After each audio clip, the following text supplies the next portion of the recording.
Hey guys, Five Shot here. I know it's been a while since you've heard my voice and gone into like an in-depth video like this. I love making these kind of videos. It's just I don't have a lot of time nowadays. But I am taking a vacation to play Classic WoW. That's how excited I am for Classic WoW and how amazing it is. And with the whole Justifying Classic series that I was ambitiously working on, I feel as though a lot of the other content creators that have a lot more time to make these kind of videos kind of surpassed me.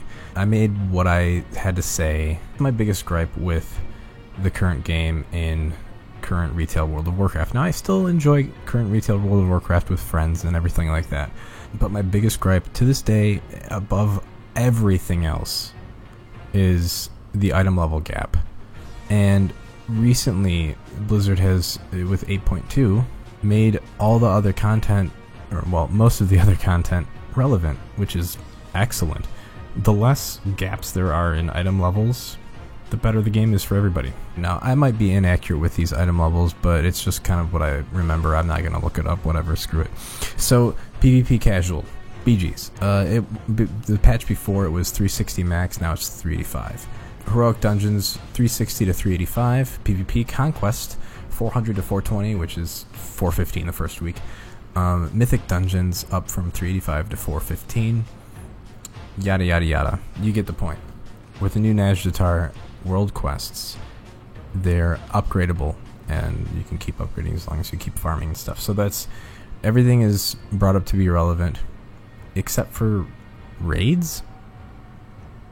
They're unchanged. Why? And I asked this question to Blizzard mainly. If Blizzard sees this video, please consider why. Why must the content you spend the most time developing, mechanics, art, items, etc., raids, not be updated to be relevant like all the other things you're updating? It's excellent that you're updating all of this other stuff.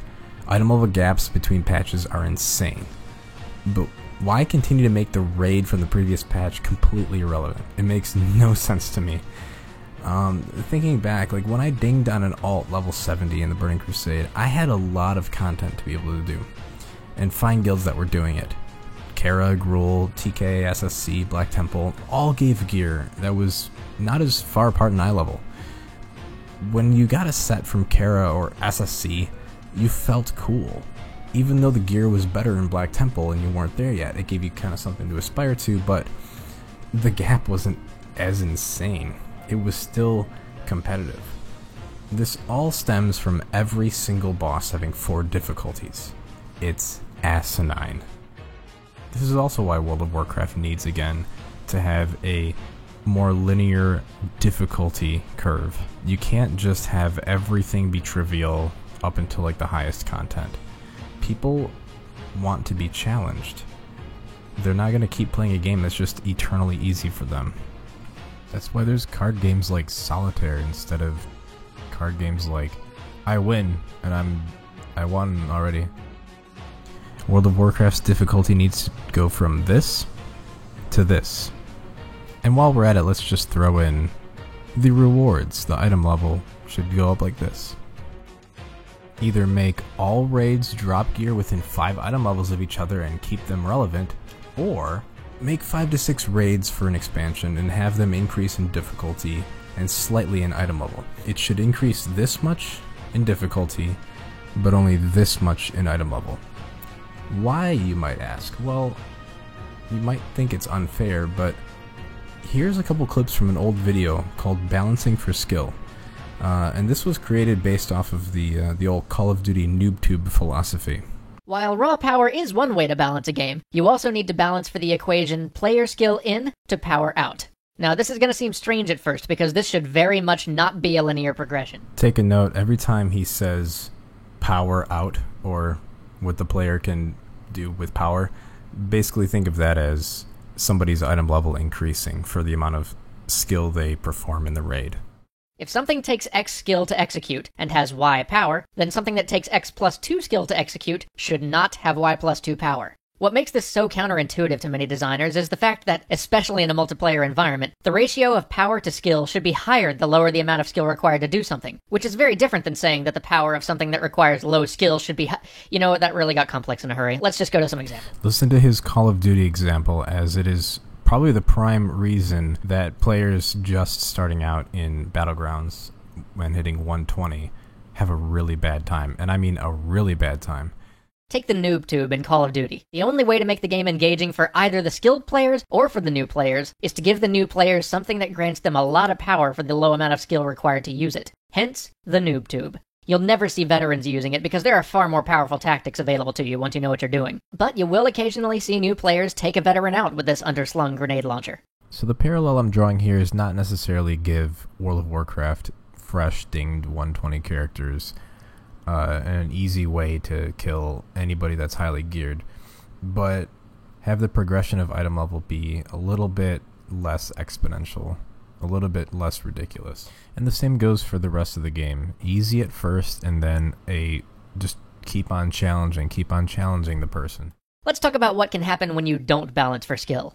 Often, tactics or moves with a high skill to power ratio can become first-order optimal strategies, or as I prefer to call them, foo strategies. These are ways to play a game that aren't actually optimal, but are so much more powerful than the other things you could do at that point in your progression, either in the game or as a player, that you simply use that tactic over and over again. Imagine just playing Street Fighter on easy and 100-hand slapping your way through everything. Imagine playing World of Warcraft for the first 120 levels and doing normal dungeons and heroic dungeons without having to press more than 3 buttons. Oh wait, that happens already.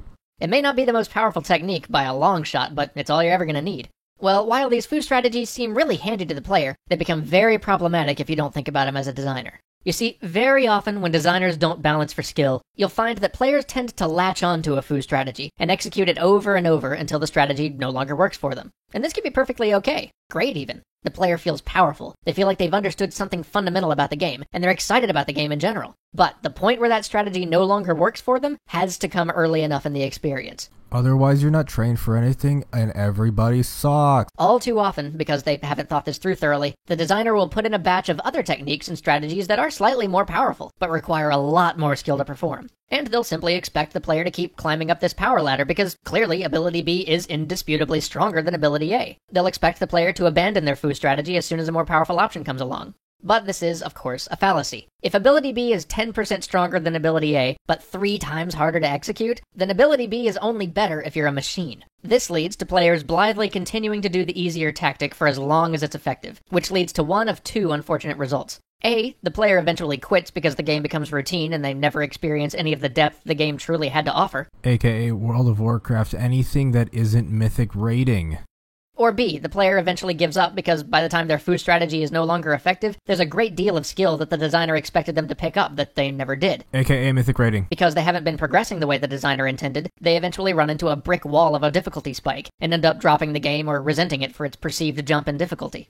A great example of this was in the early days of StarCraft. When Zerg rushing was first discovered, it was a way simpler tactic to execute than anything else of equivalent power. So a sizable portion of the online community jumped on the bandwagon and learned to rush. Their rankings shot upward and they considered themselves to be pretty good players. Unfortunately, when the Zerg rush was later nerfed, none of these players had any of the skills they needed to pivot to a new strategy. So many of them watched their rankings plummet, and they gave up on the game. They had never been forced to find a new strategy somewhere along that path, which meant that all of the depth the game provided was lost on them, and they quit when they hit a brick wall.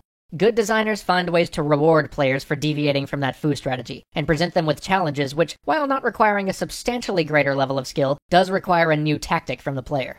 So, when you're playing through a game and find yourself using the same tactic over and over again, think about its skill-to-power relationship, and whether it's a foo strategy, or simply something to get you over that initial hump before the designers wean you off of it. Now, you still might be saying, 5-Shot, you're stupid. Why are you saying any of this? What are you asking for?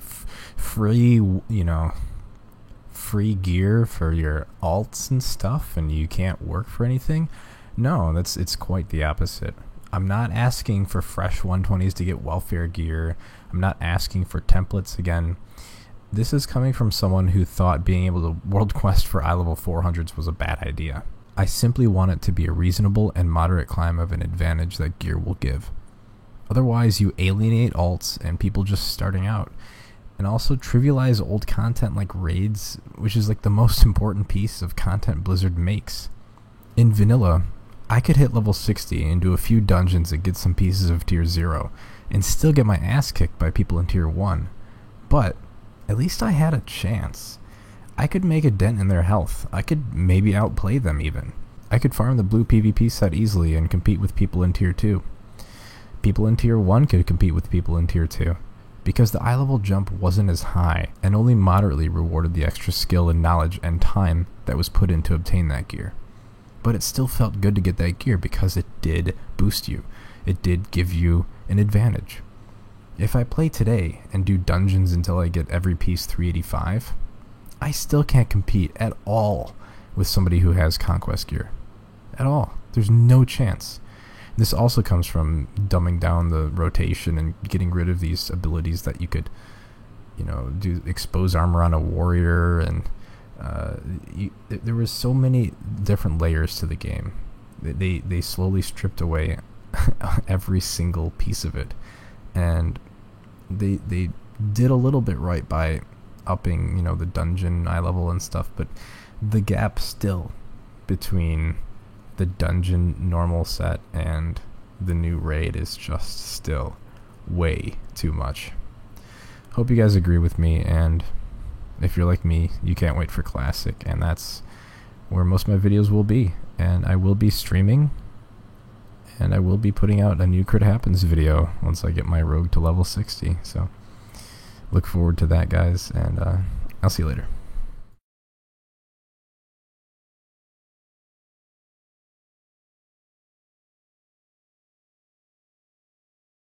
It's the fact that the better gear has such a bigger item level jump. It's just astounding the amount of item level it is.